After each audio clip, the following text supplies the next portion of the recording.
When the attorney slid the stack of documents onto the polished oak table, I already knew something was off.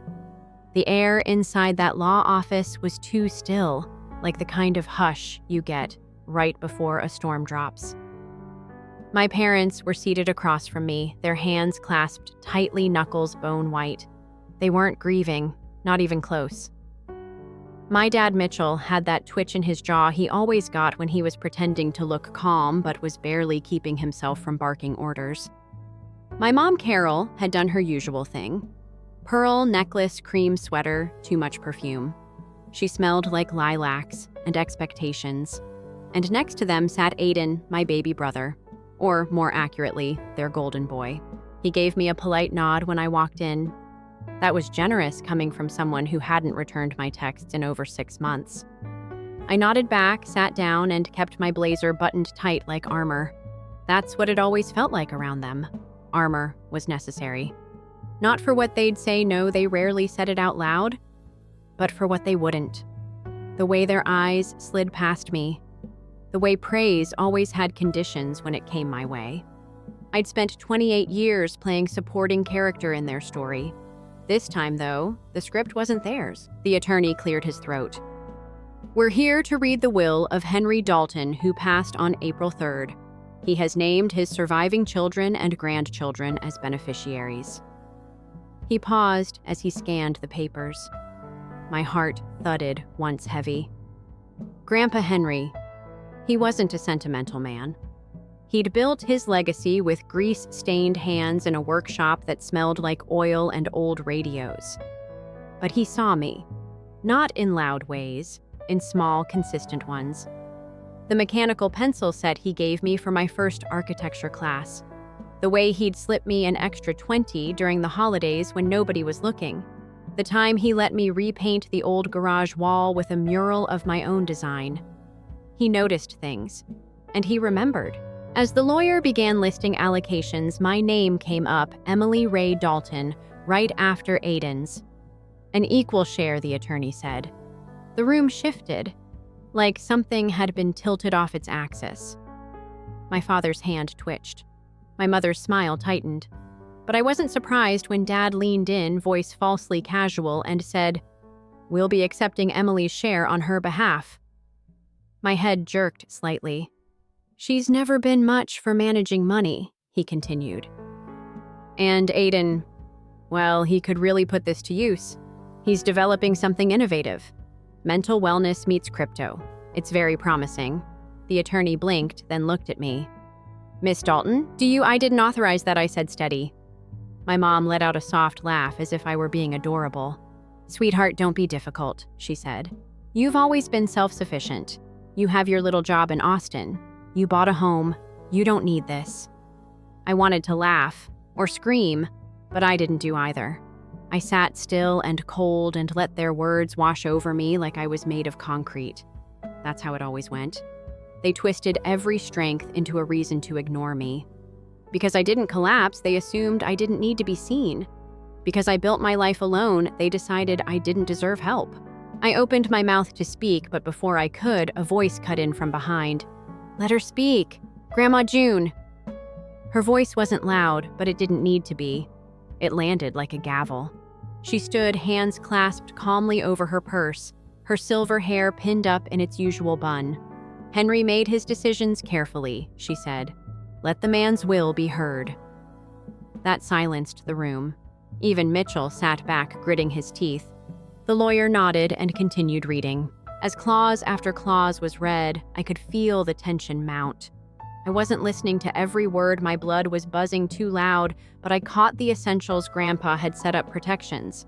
Each grandchild was to receive an equal share. Any attempt to tamper or redirect a beneficiary's portion would trigger a forfeiture clause. Legal and airtight. Dad's face went pale. "That's ridiculous," he barked. "We're just trying to do what's best for the family." The lawyer didn't flinch. "Your interpretation of best is irrelevant under law." Then Mom leaned toward me, eyes wide with pity-laced poison. "Emily, don't let pride cloud your judgment. You always wanted to prove something. Well, you've already done it. Let Aiden take this step, for the family." And there it was. That word again. Family. Their version of it was a hierarchy, a system, one where usefulness was rewarded and compliance was currency. I'd played their game long enough. I turned to the lawyer. "Can I confirm in writing that I'm accepting my share personally?" "You may," he said. I nodded once. That was all it took. Dad's jaw flexed. Mom's lips parted, speechless for the first time in years. Aiden looked down at his hands. He hadn't said a word the whole time, but it wasn't over. Not yet. Because then the lawyer pulled out a final document, an envelope, sealed, addressed to me. "Mr. Dalton left this for you," he said. "Requested it be handed over at the reading." My fingers shook a little as I took it. Not fear, not even anger, just the unbearable weight of being seen finally. Aiden looked up confused. "He wrote her a letter," Dad asked, incredulous. "He didn't say anything about that to us. He didn't have to," Grandma said, her voice like ice. "He knew who would need it. I didn't open the letter. Not yet. I tucked it into my bag like a secret I wasn't ready to share. But I felt something shift inside me like a loose screw, finally clicking into place. For once, they weren't in control of the narrative. For once, I wasn't background noise. I stood up and thanked the attorney. Then I looked my parents in the eye, not with anger, but with something colder. Clarity. "This wasn't about money," I said quietly. "It was about respect. And maybe you'll figure that out someday, but not on my time." As I walked out, I didn't look back. The hallway outside was empty, the windows letting in the afternoon sun like quiet applause. In my bag, the letter burned like a flare. I didn't know what it said yet. But I knew one thing: Grandpa had seen me. Not just as the daughter who got by, but as someone worth fighting for. And that was when I realized this was just the beginning. I didn't open the letter until 2 nights later. Not because I was afraid of what it said, but because I already knew it would crack something wide open. That evening, I sat cross-legged on the floor of my townhouse, back against the wall, the envelope resting in my lap like a loaded memory.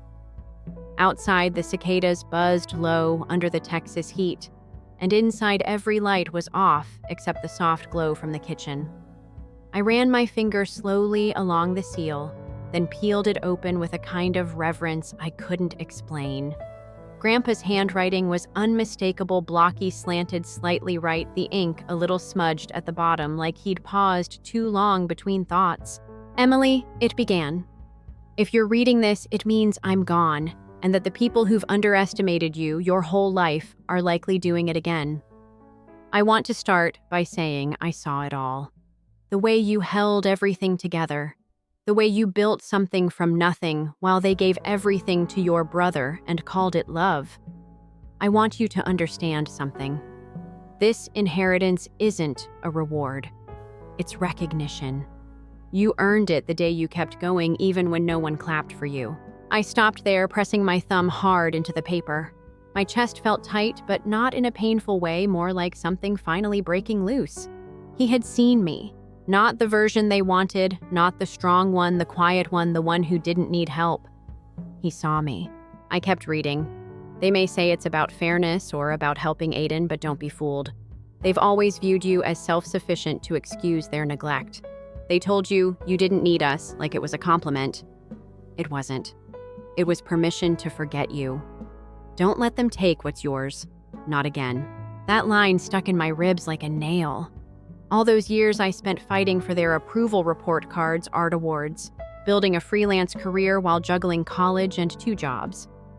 And still, I was the afterthought, the dependable one, the one they didn't worry about because worrying was reserved for boys who crashed borrowed cars and called it ambition. The last lines of the letter were shorter, rushed. "You matter, Em, and you don't owe them silence. Use what I left you. Not just the money, your voice, your space. Take it, hold it, don't let anyone erase you again." I didn't cry. Not right then. I sat there in silence, the kind that feels almost sacred, clutching the letter like it was a piece of myself returned. The next morning, I called Grandma June. She picked up on the first ring. You found the letter, she said, not asked. Yes, I replied, voice catching on that single word. Thank you.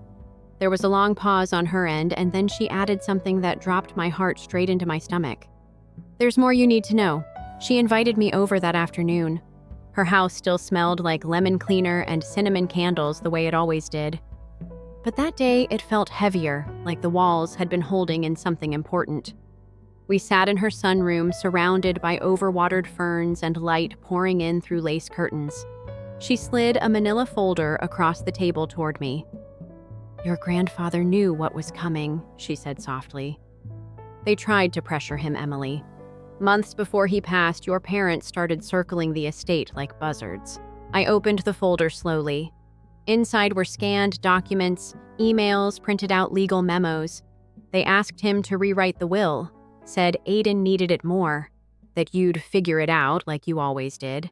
Your father even implied, God help me, that if Henry didn't make the change, they might contest the will later. She shook her head. But your grandfather wasn't a fool. I looked down at the last page, a legal addendum. Grandpa had worked with his lawyer to insert a protective clause. Anyone who tried to manipulate or reallocate a beneficiary's share would automatically forfeit their own. And just like that, I understood. My parents hadn't just lost control. They'd triggered their own undoing. They've already been informed, Grandma said, watching me closely. Their share is now under review, and the firm will take over as executor. Mitchell's out. My mind reeled. They're going to come after me, I said, not out of fear but clarity. Yes, she said simply. They're already planning to. That night, the knock came just after 8 p.m. I froze, hand on my phone. I didn't need to check the peephole to know it was them. There was a weight to the silence that settled in behind the door, a kind of dread I'd known since childhood. I opened it anyway. Carol stood in the doorway, mascara smudged under her eyes, clutching her purse like it held her last ounce of control. Mitchell stood just behind her, red-faced and rigid. You planned this, he spat before I could say a word. You manipulated Grandma, turned your grandfather against us. I didn't have to, I said calmly. He saw through you just fine on his own. My mom took a step forward, voice cracking. Don't do this, Em. Just sign it over. Let Aiden have it. He needs this. I didn't flinch. I needed a family. I never got one. Mitchell's face contorted with something I couldn't name. Disgust, shame, maybe just fury that his daughter had stopped being obedient. Fine, he hissed. Then I hope the money keeps you warm. Because after this, you're on your own. And just like that, they turned and left. No hug, no apology, no fake grace. But as I closed the door behind them, something else closed with it. That endless ache I'd carried since I was 10 years old, the one that whispered, maybe this time they'll see me. Finally, it went quiet. And yet, I had no idea what was waiting on the other side of that silence. Because 3 days later, someone else showed up at my door. Someone I didn't expect. Someone I never thought would come alone. It was Aiden, and he was holding something in his hand. I didn't sleep the night after the will reading. I poured myself a glass of wine, dimmed the lights, curled up on the corner of my couch like I always did when I needed comfort, but my mind kept circling the same questions. How long had they been planning to take it from me? Was I ever really part of the family, or just a functional background character in their Golden Boys story? The text messages started rolling in just before midnight. First from my mom, you embarrassed us in front of the family. Was it worth it? Then from my dad, I hope you enjoy your blood money. And finally, the one that hurt the most. Aiden, I didn't ask for any of this. I stared at his message for a long time. I didn't know what stung more, the silence he kept during the will reading or this casual disowning like I'd handed him a betrayal instead of standing up for myself.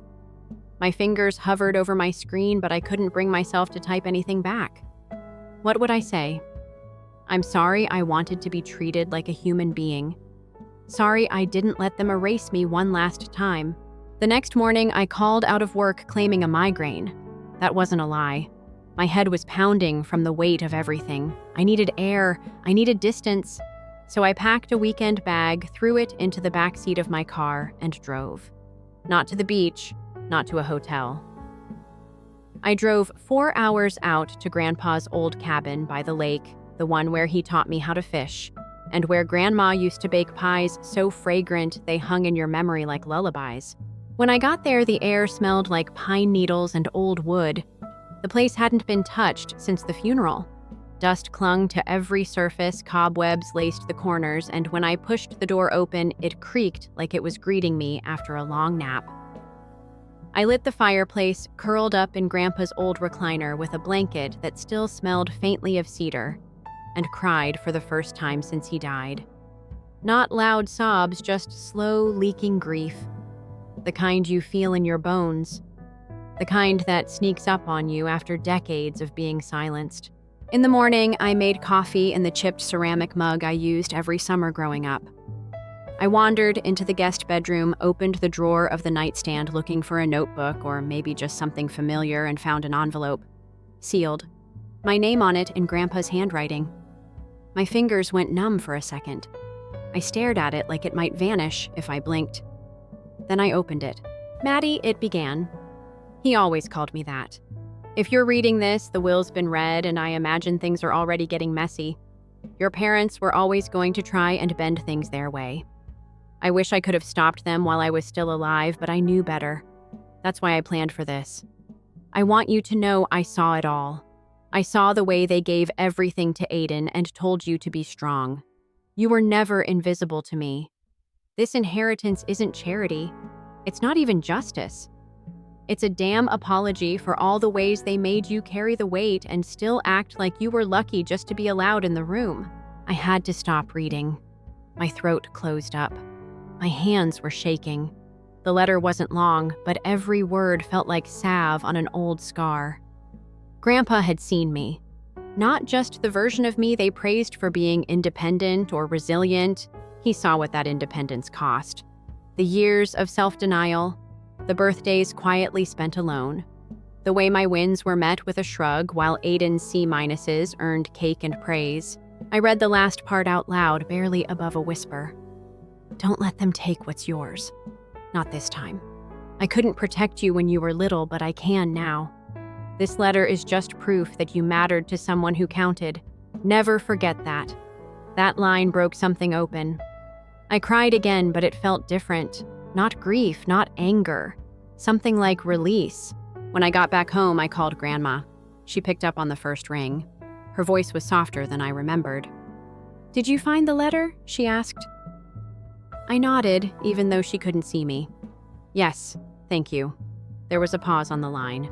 Then she said something I wasn't expecting. "There's more you need to know." I drove to her place that same afternoon. She met me at the door with a hug that lingered longer than usual, like she needed to transfer something unspoken between us. We sat at her kitchen table. She poured us tea, set down the sugar with that same steady grace she always had. Then she slid a thin folder across the table. "Your grandfather didn't just update the will. He protected it. Your parents tried to change it twice, actually. Once last winter and again in February." I blinked. He never told me.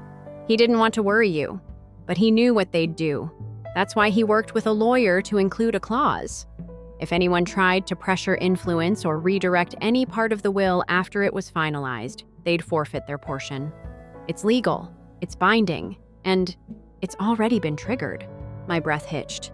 They're losing their inheritance. She nodded slowly. The attorney told them yesterday. They're furious, of course, but they can't undo it. The paper trail is clear. Your father's being removed as executor. The firm will take over the remaining estate. It's what your grandfather wanted, especially if things got ugly. I leaned back, heart pounding. "They're going to come after me." "They already are," she said, reaching across the table to take my hand.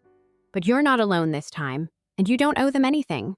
That night, I lay in bed with the letter on my nightstand, Grandpa's words echoing in my head. I wasn't just defending my share. I was defending the girl they'd tried to erase year after year with every ignored phone call and every birthday they forgot. And I thought that would be the end of it. I thought the next chapter would be healing, rebuilding distance. But 3 days later, someone knocked on my door. When I checked the peephole, I froze. It was Aiden, and he was holding a letter. I stood frozen for a second. staring through the peephole, half expecting Aiden to turn around and walk away. But he didn't. He just stood there, shifting awkwardly, one hand clutching a wrinkled envelope, the other buried deep in the pocket of his hoodie. His hair was a mess, he looked like he hadn't slept, and something about his posture told me this wasn't just another visit orchestrated by our parents. I opened the door slowly. "Can we talk?" he asked, voice low, like he was bracing for a door slammed in his face. I didn't say anything. Just stepped aside and let him in. He stood in the center of my living room like he didn't know what to do with himself. The envelope in his hand was trembling slightly. "Grandma gave me this," he said, eyes not meeting mine. "After she found out I was spiraling." He glanced at me, then a flicker of something guilt-grief passing through his face. "It's from Grandpa." That caught me off guard. I gestured toward the couch, and we both sat, leaving an awkward space between us. He placed the letter on the coffee table but didn't open it. Instead, he looked down at his hands. "I didn't know they were going to try and take your share," he said quietly. "At the will reading, I swear I didn't know. But you didn't stop them either." I replied, my voice steady but cold. "It wasn't a jab. It was a fact." He winced. "I know, and I should have. He exhaled sharply, shaking his head. "I spent so many years letting them speak for me, fight for me, decide everything. It was easier than disappointing them. There it was, the thing I had always suspected, but never heard out loud. That being the favorite had come with its own cage." "What did the letter say?" I asked gently, nodding toward the envelope. He hesitated, then opened it with shaky fingers. As he read, his face shifted, his jaw tensed, his eyes narrowed. When he finally looked up, he said, "It wasn't like yours, I'm guessing. It was blunt, honest. Grandpa said he saw what they were doing to me, too. That every time they covered for me, every time they made excuses, they were shaping me into someone who didn't know how to stand on his own." He said, I'd never really grown up. That last part hung in the air like smoke. I watched him chew on it like it hurt to admit. He told me to stop letting other people fight my battles, to fix what I can. He finally met my eyes. "I'm sorry, Maddie. For everything. For not speaking up. For watching you get pushed aside while I got celebrated for the bare minimum. I always knew. Deep down. But knowing and acting are two different things." I swallowed hard. This wasn't a neat resolution. It wasn't forgiveness on a silver platter. But it was something real. Something earned. "Thank you," I said softly. "That means more than you know." We sat there in silence for a while, surrounded by the low hum of the fridge, the muffled traffic outside, the heavy pause of people unlearning old roles. Then he surprised me. "I'm going back to school," he said. I turned to him. "What?" "With my part of the inheritance," he continued. "I've already enrolled in the local community college. I want to study software design, maybe finance later. I want to build something of my own for once." I blinked. For a second, I wasn't sure if I'd heard him right, but his face was steady, determined. "Wow," I said, finally allowing myself a small smile. "That's really great, Aiden." He nodded. I don't want to be the guy who coasts forever. I want to be someone who shows up, who earns his place." The words settled into me like warm tea on a cold night. For the first time since we were kids, we hugged, not out of obligation, not for appearances, but because something had cracked open between us, something real. He left shortly after, promising to keep in touch, and he did. Over the next few weeks, Aiden sent me texts, pictures of his schedule, his new campus ID, even screenshots of his first assignments. I teased him once. "So now you're the nerd in the family," he replied with a laughing emoji and a thumbs up. Slowly, something unfamiliar began to grow between us. A kind of tentative friendship. A bridge being built brick by brick, not on shared trauma, but on shared intention. Meanwhile, our parents' radio silence.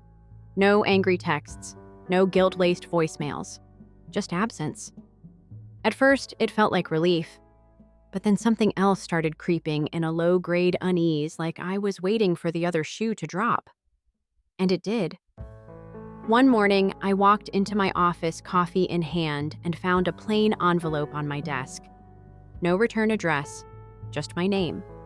Inside was a copy of a formal notice. My parents had filed a civil claim attempting to contest the validity of Grandpa's will on the grounds of undue influence. My hands went cold. The words blurred. I read them again slower. They were accusing me and Grandma of manipulating Grandpa in his final months. It was absurd, cruel, but technically legal. I sat down, breath shallow. This wasn't over. They were still coming for me, and this time they were playing dirty. I stared at the legal notice, my fingers trembling around the edges of the paper. Contesting the will undue influence. They were accusing me of manipulating Grandpa when he was dying. I let out a breath I hadn't realized I was holding, sat back in my chair, and tried to stop the pounding in my chest. I wanted to laugh or maybe scream. After everything they'd taken, after all the years of silence and dismissal, now they were painting me as some kind of conniving mastermind. I forwarded the documents to the attorney handling Grandpa's estate. Within the hour, she called me back. Her tone was calm, professional, but I could hear the undertone of disbelief. "They're grasping," she said. "This kind of challenge is hard to prove, especially with the protective clauses your grandfather added." "So what does it mean?" I asked, staring out my office window. The city buzzed beneath me, indifferent to my personal war. "It means they want to drag this out. They're hoping you'll give up, settle, maybe sign something just to make it stop. But legally, you're protected. They don't have a case unless they can prove coercion or mental incompetence. And the medical records. They're solid. Your grandfather was sharp until the very end. That should have been reassuring. But all I felt was tired. This wasn't just about money anymore. This was about control, about power, about punishing me for breaking the family script. I walked out of my office early that day, stopped by Grandma's house on the way home. She greeted me with a warm hug, then pulled me into the kitchen like she already knew. I showed her the letter. She read it silently, then set it down with slow, deliberate care. "They think if they throw mud, something will stick," she said. "It's not about truth. It's about trying to rewrite the story again. But they forget I was there too. I witnessed every meeting with the attorney, every conversation your grandfather had about this estate. If they want to fight, they'll have to drag me into court too." She said it so firmly, so without hesitation, that my eyes burned unexpectedly.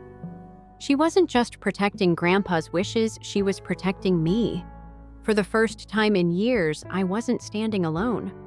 Later that week, the lawyer filed a formal response to the claim, attaching all the supporting documentation Grandpa had preemptively prepared, signed notes, health assessments, video statements. She even submitted copies of the letters he'd left me and Aiden, confirming his clear, documented intent. Meanwhile, Aiden kept texting me updates about school, his orientation session, his first quiz, his community college advisor named Sheila, who reminded him of Ms. Frizzle from the Magic School Bus. It was weird, in the middle of all this legal firestorm, to feel something like hope growing between us. One night, he sent me a photo of his first A grade on a coding assignment. "Told you I could do it." I sent back a gif of a slow clap. That was how we communicated, now gently, with humor, testing the strength of this new version of us. But the next blow came sooner than expected. I received an invitation, if you could call it that, to a family mediation meeting. Apparently, my parents wanted to resolve this privately before it went further. Against my lawyer's recommendation, I agreed. Not because I thought it would change anything, but because I needed to see them one last time with no illusions left. We met at a small law office in a strip mall on the edge of town, neutral ground. The conference room was stale and windowless, filled with dusty fake plants and a table that had seen better decades. My parents were already seated when I walked in. My mother looked tight-lipped, dressed in her usual pastel cardigan armor. My father barely glanced at me. Their attorney, a slick man in a suit too expensive for the case he was losing, greeted me like we were old friends. The mediator, a weary woman with reading glasses and decades of family fallout behind her, welcomed us and opened the session. "We're here to seek common ground," she said, "a path forward that allows all parties to feel heard and respected." I nearly laughed. My mother went first. "We feel Maddie's actions have been emotionally charged, perhaps influenced by grief. We're not looking to punish, just to make sure everything is fair." My father added, "We provided for Madison her whole life. Education, housing support. This estate was never meant to divide us." I sat there, the heat building in my chest, pulse in my ears. I waited until they were done spinning their narrative. Then I spoke. "Fair. You want to talk about fair?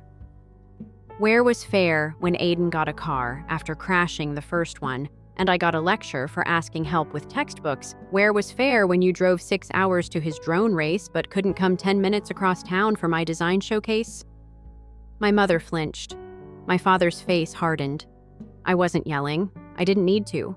My voice was even clear, practiced from years of being ignored. "This isn't about fairness. It's about control. You can't stand that Grandpa chose to see me, that he left something to me without your permission." The mediator looked like she wanted to crawl under the table. Their attorney cleared his throat. "Madison, would you consider—" "No," I cut in. "I'm not signing anything. I'm not renegotiating something that was never yours to begin with. You lost your claim the moment you tried to rewrite Grandpa's wishes." The room went quiet. For once, my parents had no comeback.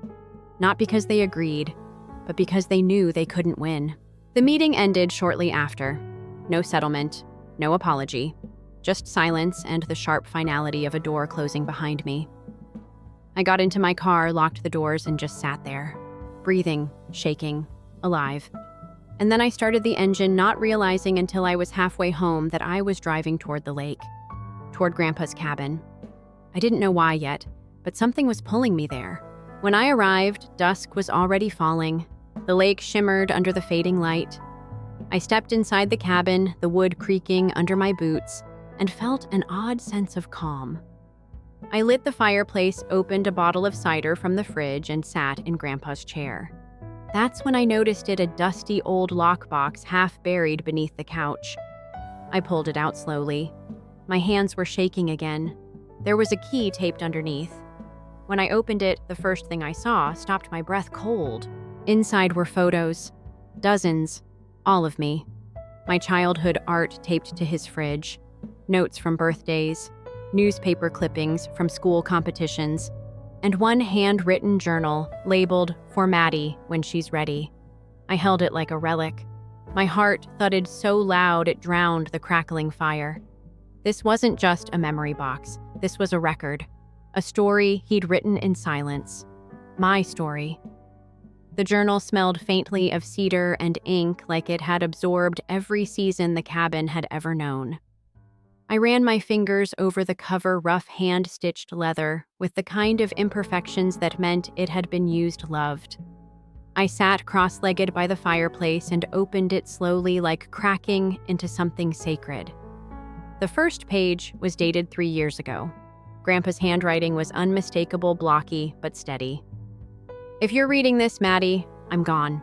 And it's about time someone told the truth, not just about money or wills, but about love, silence, and how we sometimes protect the wrong people for too long." I kept turning pages. He'd written about watching me grow up, how he saw the way I faded into the background every time my parents applauded Aiden for the bare minimum. He wrote about birthdays where I smiled politely through store-bought cake while Aiden got balloon arches and magicians. About how he started setting money aside for me when I was 12, not because I needed it, but because he knew the world, and especially this family, wasn't going to give me a head start. "You earned every inch of your life, brick by brick. You built it while others coasted." That's what I saw. That's why I couldn't stay silent anymore. I don't know how long I sat there, curled up on the rug by the fire, flipping through the pages. Some were observations. Others were regrets. One entry tore through me. "I should have spoken up earlier. Should have told your father to stop measuring you against his fragile idea of masculinity. But I thought I was keeping the peace. Turns out I was just letting you carry a weight that wasn't yours." By the time I got to the end, the fire was down to embers. I was holding the journal like it might dissolve if I let go. He hadn't just remembered me. He'd documented me, witnessed me. He'd built a record brick by brick to protect my voice in case the world tried to silence it again. I placed the journal gently on the coffee table and stared into the dying firelight. I didn't feel victorious. I felt seen. And that was a kind of power I'd never known before. Back in the city the next day, I met Aiden for lunch. He'd started showing up more lately, texts, calls, even memes. We met at a sandwich shop near his school. He was wearing that worn hoodie he always used to hide in, but now it looked more like a comfort blanket than armor. "You look tired," he said, biting into a turkey melt. "You look like someone who just read a ghost's diary," I replied, and for once, he didn't laugh. "He left something behind," I nodded. "Everything. He wrote it all down. Names, dates, what he saw. Even the time Dad tried to get him to change the will." Aiden's face darkened. "You think that'll help in court?" I shook my head. "It's not for court. It's for me." He was quiet for a long time. Then he said something I hadn't expected. "You know, I found one of those letters too, from Grandpa. I've been kind of scared to read it." I raised an eyebrow. "Scared?" He rubbed the back of his neck. "Yeah, I don't know. What if it says all the things I don't want to hear, that I disappointed him, that I let him down, that I let you down?" I leaned back in my chair. "Maybe it does, but maybe it also gives you a second chance." We finished lunch in silence, not awkward, just full. Aiden walked me to my car, then pulled something from his backpack. The letter, still sealed. "I think I'll read it tonight," he said, almost to himself. I squeezed his arm gently. "Good." That night my phone buzzed at 1:17 a.m. "Aiden, just one message. You were right." And a photo of the opened envelope resting beside a half-empty cup of tea. I didn't reply. Didn't need to. Some things didn't need a response, just presence. The legal fight was still simmering. My parents hadn't backed down, though their lawyer had grown noticeably colder ever since my side presented copies of Grandpa's video statements and the clause about coercion. Their case was falling apart, but it wasn't over yet. The court date was set. One more showdown, one more attempt to erase me. I was nervous, but no longer afraid. Grandma called often. She was prepping her own testimony. "I've waited years to say this stuff aloud," she told me. "Your grandfather would be proud." A few days before the court date, I got another unexpected visitor. My Aunt Dad's older sister. We hadn't spoken in years, mostly because she'd distanced herself from family drama a long time ago. But she showed up on my doorstep like a plot twist in a movie. "Can I come in?" she asked. "I've been following the situation, and I think you should see something." We sat on the couch, and she pulled a stack of documents from her purse. "These are notes from Grandpa's old financial files, and some emails. He'd copied me on things when your dad started pushing about the will changes. I didn't know what to do at the time, but I kept them, just in case." I stared at the stack, my hands trembling again. It was everything: proof receipts, paper trails. "Why now?" I asked. "Because she said I've watched too many women in this family get written out of their own stories. I didn't speak up for your mom. I didn't speak up for Grandma. But I'm speaking up for you." Her voice cracked at the end. Mine did too. I thanked her. She stayed for tea. Before she left, she hugged me tighter than anyone had in years. "You're not just fighting for yourself," she whispered. "You're breaking a pattern. That matters more than you know." And that's when I knew this courtroom wasn't going to be about inheritance anymore. It was going to be about legacy, about truth, about who gets to be remembered and who gets to rewrite the rules. As I sat on my bed that night organizing the files with trembling hands, a sharp knock rattled my front door. I looked through the peephole and froze. Standing there was my mother, alone. No suitcase, no lawyer, no smile. Just her, and I had no idea what she was about to say. Her silhouette through the peephole was smaller than I remembered. No dramatic posture, no flash of entitlement, just stillness, like she wasn't sure if she was supposed to be there at all. I opened the door slowly, my heartbeat tight against my ribs. "Mom," I said. Voice neutral. She looked up mascara-free for the first time in decades. "Hi, sweetheart." Her voice cracked like brittle porcelain. "Can I come in?" I hesitated. Everything in me screamed for boundaries, but something softer buried under years of pain made space. I stepped aside. She moved carefully, like she was afraid the floor might reject her.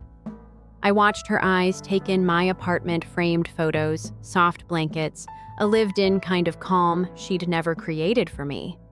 "It's cozy," she said, almost in awe. I didn't respond. I waited, and she knew it. "I'm not here to fight," she started, "or to take anything. She sighed. "I guess I didn't realize how far I'd gone until I saw you in that room and didn't recognize the woman you'd become." A cold part of me wanted to cut her off, wanted to remind her she hadn't gone anywhere, she'd been that way all along. But I stayed quiet.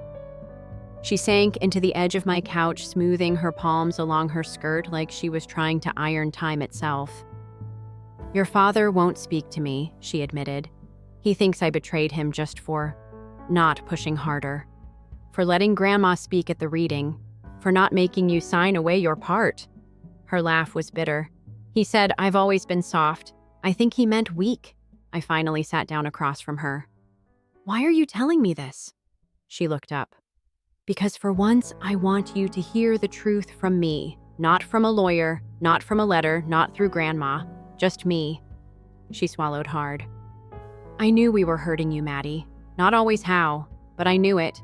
That hit like a brick. And you kept doing it anyway," I asked. She winced. "I thought I was keeping the family together. Your dad, he never handled disappointment well. And Ryan, he always needed more. And you always made it easy not to worry." I leaned forward. That wasn't a compliment. That was permission to ignore me. She nodded, eyes glassy. "I know, and I'm sorry." The apology sat in the air, fragile and late. "You didn't show up to my senior showcase," I said, voice flat. "You drove to a drone competition instead. I stood there waiting to see if you'd come through the door. And you didn't." Her face crumpled. "I can't undo that. God, I wish I could, but I can't. I didn't even realize how many things I missed until Ryan started telling me." I froze. "Ryan told you?" She nodded. "He's been different lately. Sent me the letter your grandfather wrote him. Said it was the first time someone held up a mirror to his choices. And then he told me he's been talking to you, that you forgave him, or at least started to." I stayed quiet, not confirming anything. She continued. "I didn't come here expecting forgiveness. I came because I'm terrified. I built my whole identity around being the glue, the one who smoothed things over. But now I see what I was really doing was silencing you, so your father could stay comfortable, so Ryan could shine." I watched her unravel word by word. No mascara, no rehearsed speeches, just guilt and shaky truth. "And now," I asked, "now that you've lost control." She took a breath. "Now I'm trying to be someone who doesn't need control, just connection." I tilted my head. "What does that mean?" Her hands trembled. "It means, if you ever let me back into your life, I'll follow your rules. I won't ask for anything, not your money, not your forgiveness, just a chance to be different." I wanted to believe her. Wanted to. But belief is earned in bricks, not words. "We'll see," I said quietly. She nodded as if that answer was more than she expected. Before she left, she reached into her purse and pulled out an envelope. "This is something you should see, from your grandfather, to your father." My fingers tingled as I took it. "Where did you get this?" "He mailed it to himself," she said. "Old school postmarked and everything, so no one could say it was edited later. Your father found it a week after the will reading." I took it from his drawer. "Because I knew he'd never show you." I stood at the door and watched her walk away. Her back looked smaller, like the weight she always pretended not to carry was finally sinking in. I closed the door, locked it, and stared at the envelope in my hand. It was thick, sealed tight. Grandpa's writing, unmistakable. To Thomas Whitmore, "Do not open unless you're ready to face yourself." I sat down at the table, fingers trembling again. The light from the overhead lamp cast a soft glow over the letter. I broke the seal. Inside was 3 pages of typewritten words and 1 photograph. A photo of me at 10 years old, holding up a science fair trophy, beaming with the kind of pride that only lasts a few seconds before it's swallowed by silence. And under the photo, Grandpa had written, "You missed this. You chose not to see. And one day, she will stop waiting for you to." The letter was harsher than the one he wrote me. Brutally honest. Every paragraph built like a closing door. He called out the favoritism, the manipulation, the way my father had rewritten family history to serve his ego. "Your daughter was not your spare. She was your mirror. That's why you couldn't look at her for too long." By the time I finished, I was crying not from pain, but from a strange, wild sense of justice, of clarity. I texted Grandma, "We need to talk, tomorrow." She replied immediately, "I'll be ready. There's more you need to see." I curled up on the couch that night, clutching the photo, heart pounding with something that felt dangerously close to strength. And then just before I drifted off, my phone buzzed. It was Aiden. "Dad's going to contest the will in court. Full trial. He's blaming you. Says you manipulated Grandpa. It's getting ugly." My blood ran cold. He added one more line. "You're going to be called to testify." The courthouse smelled like old wood and nerves. My heels echoed on the marble floor as I walked through the entryway, every step heavier than the last. I clutched my folder of documents, Grandpa's journal, the letter to my father. Photos, receipts, legal statements, proof not just of his intentions, but of who I'd had to be to survive this family. Grandma was already seated inside the courtroom, wearing a deep navy suit and a pearl pin Grandpa had given her on their 30th anniversary. She looked calm, but I could see the fire in her eyes. Aiden sat beside her, eyes glued to his phone, tapping his foot like he was trying to drum out the dread. My aunt gave me a small nod from across the aisle, a signal that we were no longer alone in this fight. My father stood at the front of the courtroom, flanked by his attorney. He didn't look at me, not once, but I could feel his contempt thick as humidity.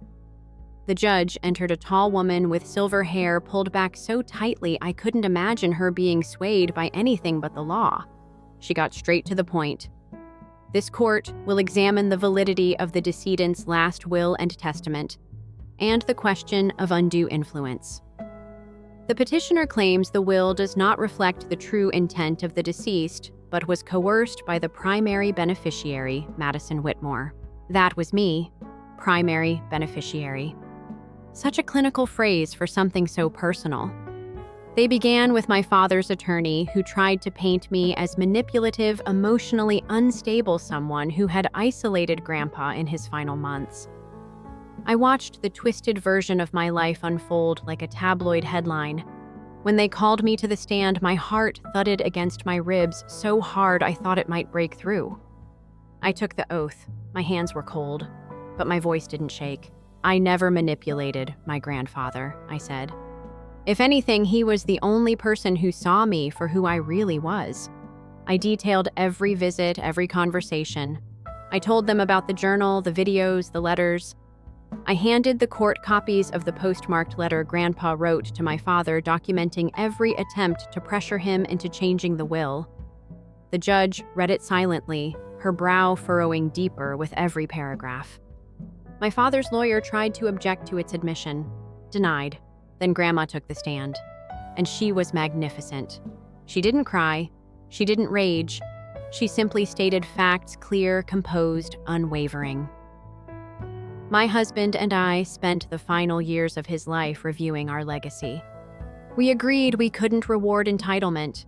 We had to honor effort. Maddie never asked for anything. She simply kept showing up. Aiden spoke next. That surprised everyone, including him. He wasn't scheduled to testify, but he'd asked the court to make a statement. He stood there, hands shaking, eyes on his shoes. "My sister didn't manipulate anyone," he said. If anything, we manipulated her. We let her carry the weight so we could float. Grandpa saw that, and he gave her what we never did credit. Silence hung thick in the room after that. My father looked like he'd been sucker punched. For once, he had no words. The judge recessed for 2 days before delivering her ruling. I barely slept. Neither did Grandma. On the morning of the verdict, I arrived early, sat in the parking lot with my hands on the steering wheel, breathing in and out like I was learning how again. In the courtroom, the air was sharp. When the judge returned, the gavel barely touched the block before she spoke. This court finds no credible evidence of coercion or undue influence. The will is upheld in full. It was over. Just like that. My father stood still, blinking in disbelief. My mother, seated in the back, exhaled softly. Aiden's shoulders dropped like he'd been holding the earth. I didn't cry. Not there. I just turned to Grandma, who reached out and took my hand with the gentlest grip in the world. In the weeks that followed, there were no apology calls, no flowers, just silence from my father. But that silence this time wasn't mine to carry. The estate transferred smoothly. I used part of the inheritance to renovate the lake cabin, turning it into a writer's retreat for underserved young women. I called it the Witness House. Aiden visited often, sometimes just to fix the porch or mow the lawn, other times to talk about his new software internship. Grandma helped decorate. She insisted on planting lavender all around the cabin. "So it always smells like peace," she said. But one day, as I was sorting through old files in a back cabinet Grandpa had labeled private, I found a small envelope I'd never seen before. It had no name, just one word written in Grandpa's handwriting, finale. Inside was a key and a photo, but not of me, not of Aiden. It was a picture of a woman I didn't recognize, mid-30s, standing in front of a red brick building in Chicago. On the back of the photo, Grandpa had scribbled, "The truth has more branches than we ever admit. Some you haven't met yet." My pulse quickened. I turned the key over in my hand. There was no note, no address, just a mystery that cracked open the story I thought had ended. Story 2. I received a message from my deceased grandfather on my birthday. "Cheers to your birthday. I'm still here." Shaking. He was in a nursing home when I followed the number. "Your inheritance was taken by them." "Your home," he muttered. I uploaded his pictures to the family group chat that evening. I then shut off their utilities, frozen their accounts, and revoked their allowance. And it was only the start. Being away from you is preferable. Everyone will have less stress. "Sharp as broken glass," my father said. From the kitchen came my mother's laughing. "Oh, please stop being so cruel. However, perhaps you ought to celebrate your birthday in a different location. We already have too much on our plate." The remnants of their supper were on the dining table, and I stood there looking at it with my phone in hand.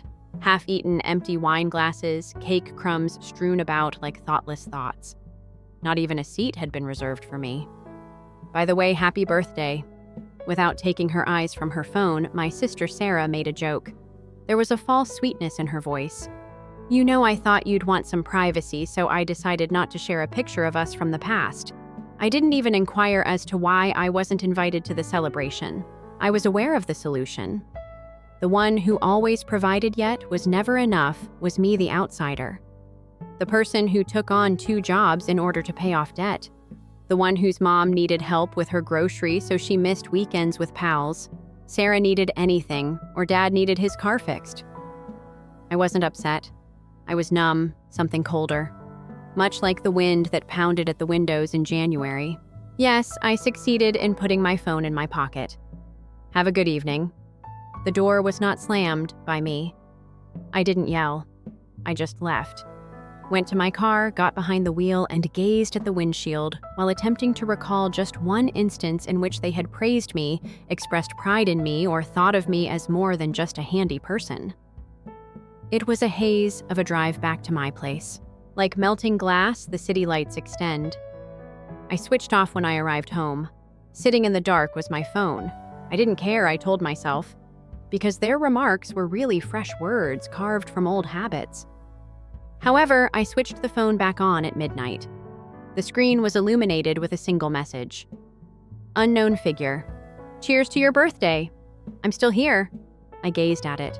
It was most likely a nasty joke or prank from a bored companion who had figured out the ideal technique to twist the knife. I was on the verge of deleting it when I noticed the contact name. Grandfather. They told me that Grandpa had been deceased for around 3 years. Cold perspiration sprang on my forehead as my heart raced. I verified that the area code for the number matched the place where he had previously resided, but it didn't make sense. He had left. Buried. I had read the death notice, the pictures from the little funeral, just Sarah, Mom, and Dad. I was not invited, too preoccupied with job. As I typed, my fingers began to shake. Me? Who is this? There were 3 dots. Then there was another message. Unknown figure. They misled you. Your inheritance, your home.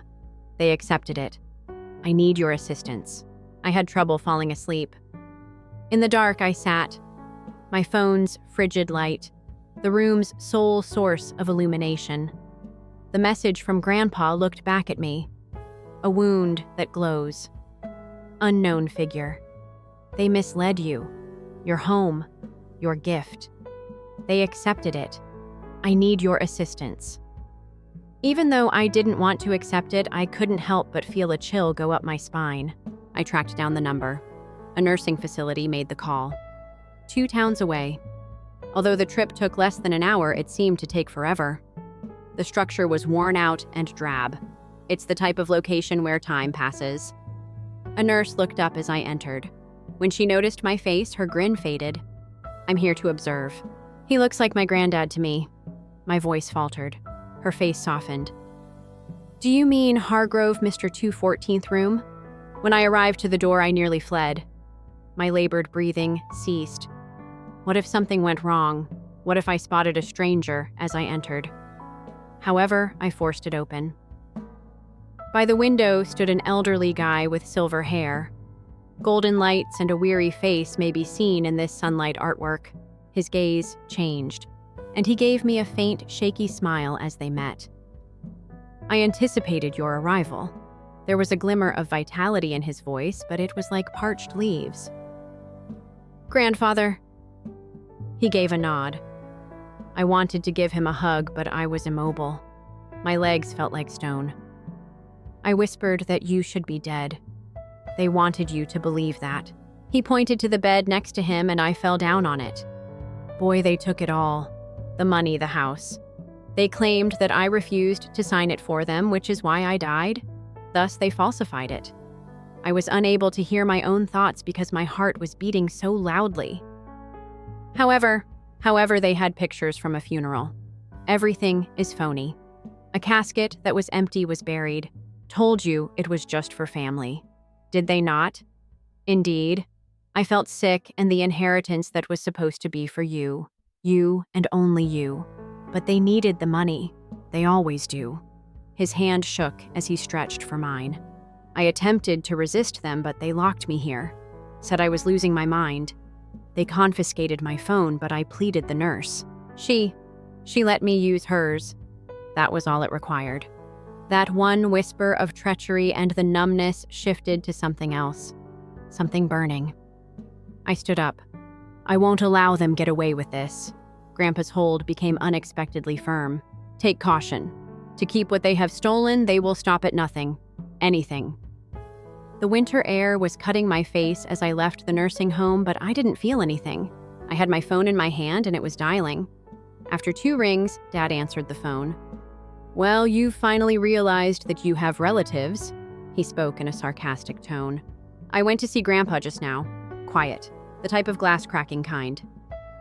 Dad, I know everything. I am aware of what you did. You've never shown gratitude. Keep it. My voice sounded frigid to me. I had never heard of this before. You informed me of his death. You took his money and his house. You left him to fester in a nursing facility after pretending he had died. Watch what you say, he said. You have no knowledge. I am enough knowledgeable.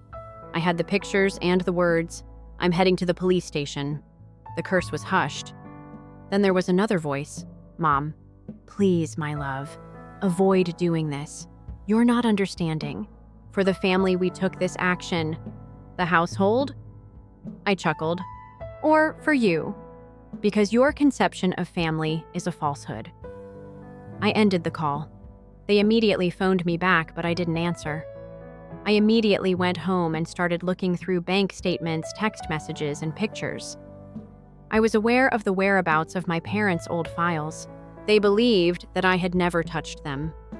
However, I discovered more than simply proof of the house. I discovered something worse. Moves. Over the previous 3 years, thousands of dollars were embezzled from Grandpa's account into accounts using the identities of my sister and mother. I owned the money. I owned the house. They stole everything, and Grandpa trusted them. A Facebook post buzzed on my phone as a notice. Families are based on forgiveness and trust, Mom. There are those who simply cannot let go of their resentment. At Linda, there was a flood of remarks from aunts, uncles, and even relatives. Sweetheart, don't worry. Some children just become self-centered.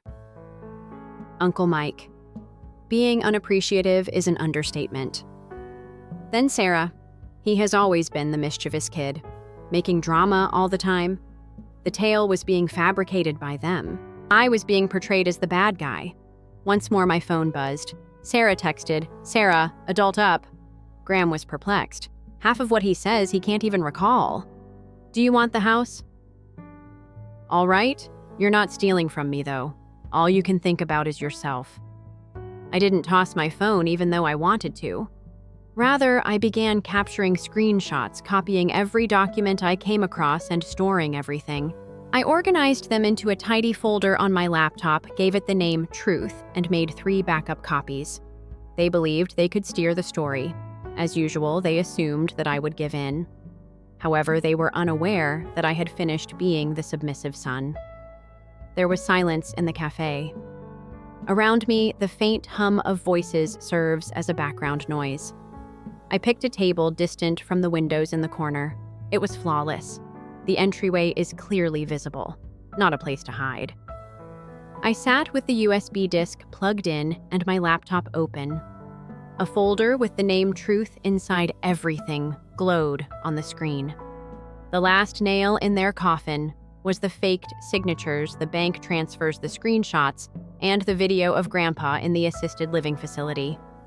My phone exploded. The message from Mom. "Here we are. Don't cause a scene, please." I didn't respond. Soon enough, they would come to regret those words. I saw them when the door opened. Dad, stiff and irate. Mom, white-faced and anxious. Sarah, grinning, but with that poisonous fake sweetness. They approached and sat across from me without saying anything. I gave them a look and remained silent. Mom broke the quiet. "Could we just have a conversation about this, honey? We are related." Family. As you instructed, I let the word linger. Grandpa had passed away. Like you locked him in a nursing home after stealing his house. Dad's expression contorted. "You dare not." I clicked a file on my laptop while leaning back. Grandpa's video. His words were clear, but his voice was weak. "They took it. Everything, the money, the house. They misled you." Mom quickly put her palm to her lips. "Deadline. Go ahead." His voice was a whisper of rage. "Do you think we'll be frightened by this small show your grandfather is senile?" He is unsure of his own words. Really, I clicked another file. A scanned document of the inheritance. Grandpa's actual signature next to the fabricated one. "Quiet." Then Sarah laughed, a shrill, bitter sound. "You've always been so theatrical. You think this makes you some hero. You constantly act so naive." Reality. I grinned. Now let's discuss reality. I selected the following file, which had screenshots of her posts on social media. Spa treatments, fashionable clothing, and lavish holidays. The money moves from Grandpa's account to hers immediately next to them. She stopped smiling.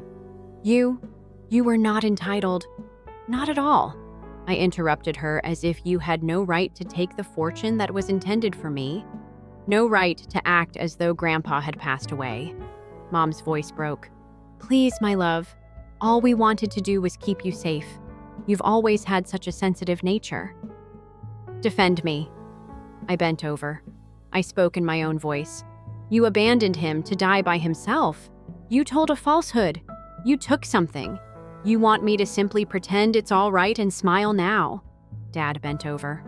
Anger pierced his voice. Enough! This is a family-run company, and you will regret it if you don't keep your mouth shut now. Why didn't I flinch? Once more you lie about me? Tell the family I'm a failure, perhaps. Same as when you claimed that I had stolen from you, or that I didn't have gratitude. His face was a mask of anger as he leaned forward.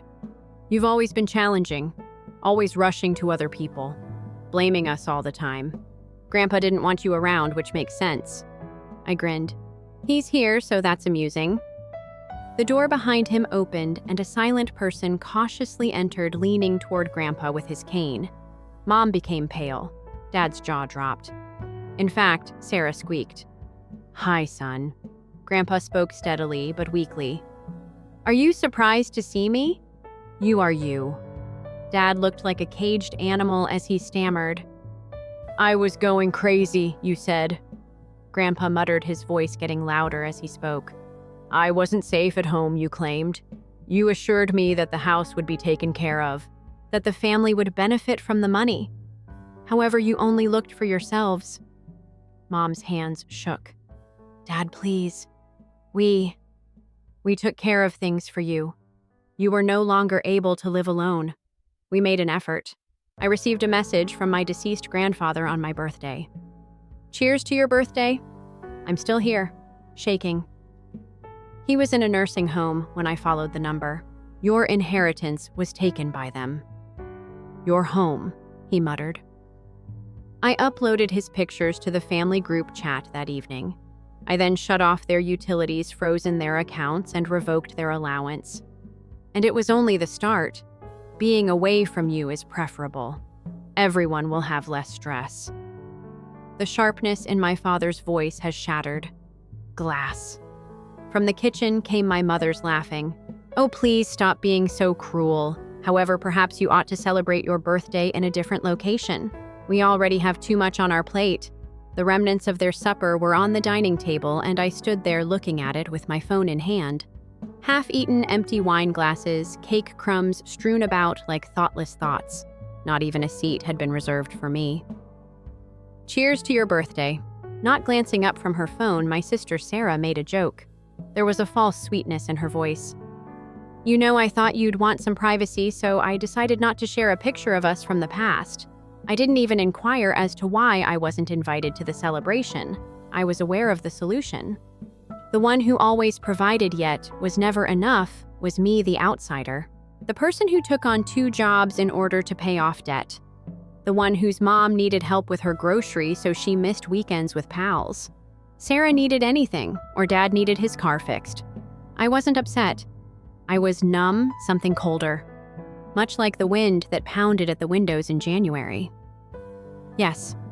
Putting my phone in my pocket, I managed. Have a good evening. The door was not slammed by me. I didn't yell. I just went to my car, got behind the wheel, and gazed at the windshield while attempting to recall just one instance in which they had praised me and shown me their pride, when I had been anything but practical. With the city lights extending like melted glass, the trip back to my place was a blur. I switched off when I arrived home. Sitting in the dark was my phone. They were only chopping new words out of old habits, but I persuaded myself it didn't matter. However, I switched the phone back on at midnight. The screen was illuminated with a single message. Unknown figure. Cheers to your birthday. I'm still here. I gazed at it. It was most likely a nasty joke or prank from a bored companion who had figured out the ideal technique to twist the knife. I was on the verge of deleting it when I noticed the contact name. Grandfather. They told me that Grandpa had been deceased for around 3 years. Cold perspiration sprang on my forehead as my heart raced. I verified that the area code for the number matched the place where he had previously resided, but it didn't make sense. He had left. Buried. I had seen the pictures from the little funeral and the obituary. Just Sarah, Mom, and Dad. I was not invited, too preoccupied with job. As I typed, my fingers began to shake. Me. Who is this? There were 3 dots. Then there was another message. Unknown figure. They misled you. Your inheritance, your home. They accepted it. I need your assistance. I had trouble falling asleep. In the dark, I sat. My phone's frigid light. The room's sole source of illumination. The message from Grandpa looked back at me. A wound that glows. Unknown figure. They misled you. Your home. Your gift. They accepted it. I need your assistance. Even though I didn't want to accept it, I couldn't help but feel a chill go up my spine. I tracked down the number. A nursing facility made the call, 2 towns away. Although the trip took less than an hour, it seemed to take forever. The structure was worn out and drab. It's the type of location where time passes. A nurse looked up as I entered.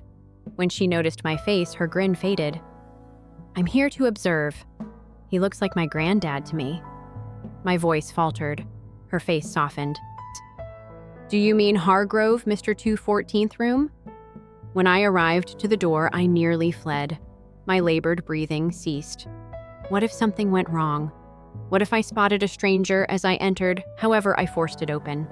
By the window stood an elderly guy with silver hair. His weary face was painted with brilliant lights and sunlight. His gaze changed, and he gave me a faint, shaky smile as they met. I anticipated your arrival. There was a glimmer of vitality in his voice, but it was like parched leaves. Grandfather. He gave a nod. I wanted to give him a hug, but I was immobile. My legs felt like stone. I whispered that you should be killed. They wanted you to believe that. He pointed to the bed next to him, and I fell down on it. Boy, they took it all. The money, the mansion.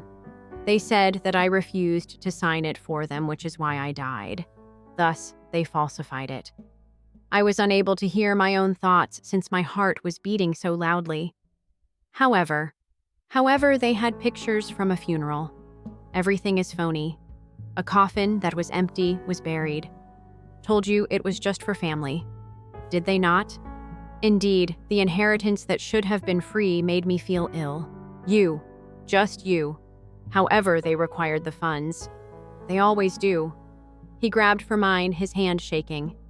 They imprisoned me here when I attempted to resist them, said that I was going crazy.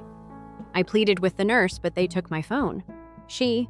I was able to utilize hers. It only required that. The numbness changed to something else after that one hint of treachery.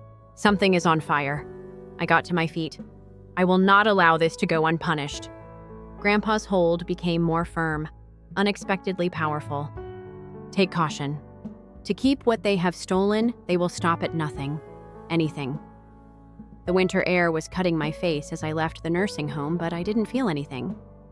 I had my phone in my hand and it was dialing. After 2 rings, Dad answered the phone. Well, you've finally realized that you have relatives. He spoke in a sarcastic tone. I went to see Grandpa just now. Quiet. The type of glass-cracking kind. Dad, I know everything. I am aware of what you did. You've never shown gratitude. Keep it. My voice sounded frigid to me. I had never heard of this before. You informed me of his death. You took his money and his house. You left him to fester in a nursing facility after pretending he had died. Watch what you say, he said. You have no knowledge. I am enough knowledgeable. I had the pictures and the words.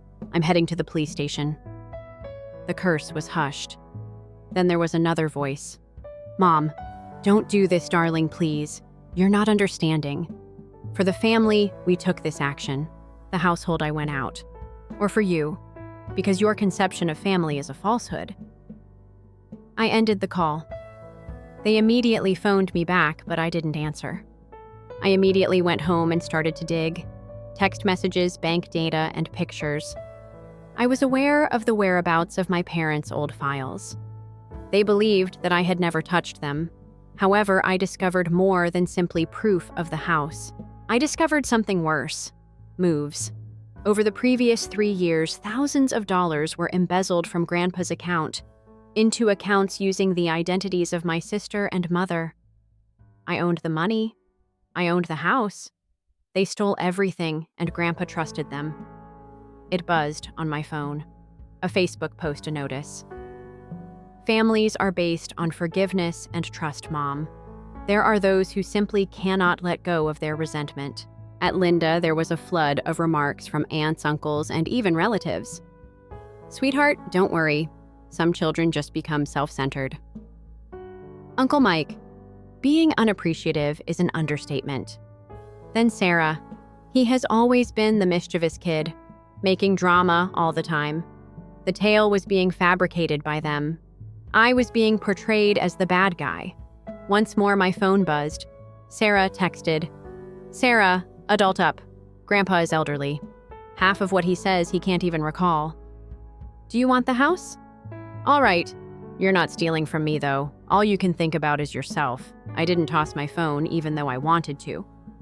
Rather, I began capturing screenshots, copying every document I came across, and storing everything. I organized them into a tidy folder on my laptop, gave it the name Truth, and made 3 backup copies. They believed they could steer the story. As usual, they assumed that I would give in. However, they were unaware that I had finished playing the obedient son. There was silence in the cafe. Around me, the faint hum of voices serves as a background noise. I picked a table distant from the windows in the corner. It was flawless. The entryway is clearly visible, not a place to hide. I had my laptop open as I sat. A folder named Truth Inside shone on the screen of the USB device that was plugged in. Everything. The last nail in their coffin was the faked signatures, the bank transfers, the screenshots, and the video of Grandpa at the assisted living facility. My phone exploded. The message from Mom. "Here we are. Don't cause a scene, please." I didn't respond. Soon enough, they would come to regret those comments. I spotted them as the door opened. Dad, stiff and angry. Mom is worried and pale. Sarah grinning, but with that poisonous, phony sweetness. They approached and sat across from me without saying anything. I gave them a glance and remained silent. Mom shattered the quiet. "Could we simply have a conversation about this, honey? We are related." Family. I left the term lingering. "As you informed me, Grandpa had passed away. Like you imprisoned him in a nursing home after stealing his house." Dad's expression contorted. "You dare not." I clicked a file on my laptop while leaning back.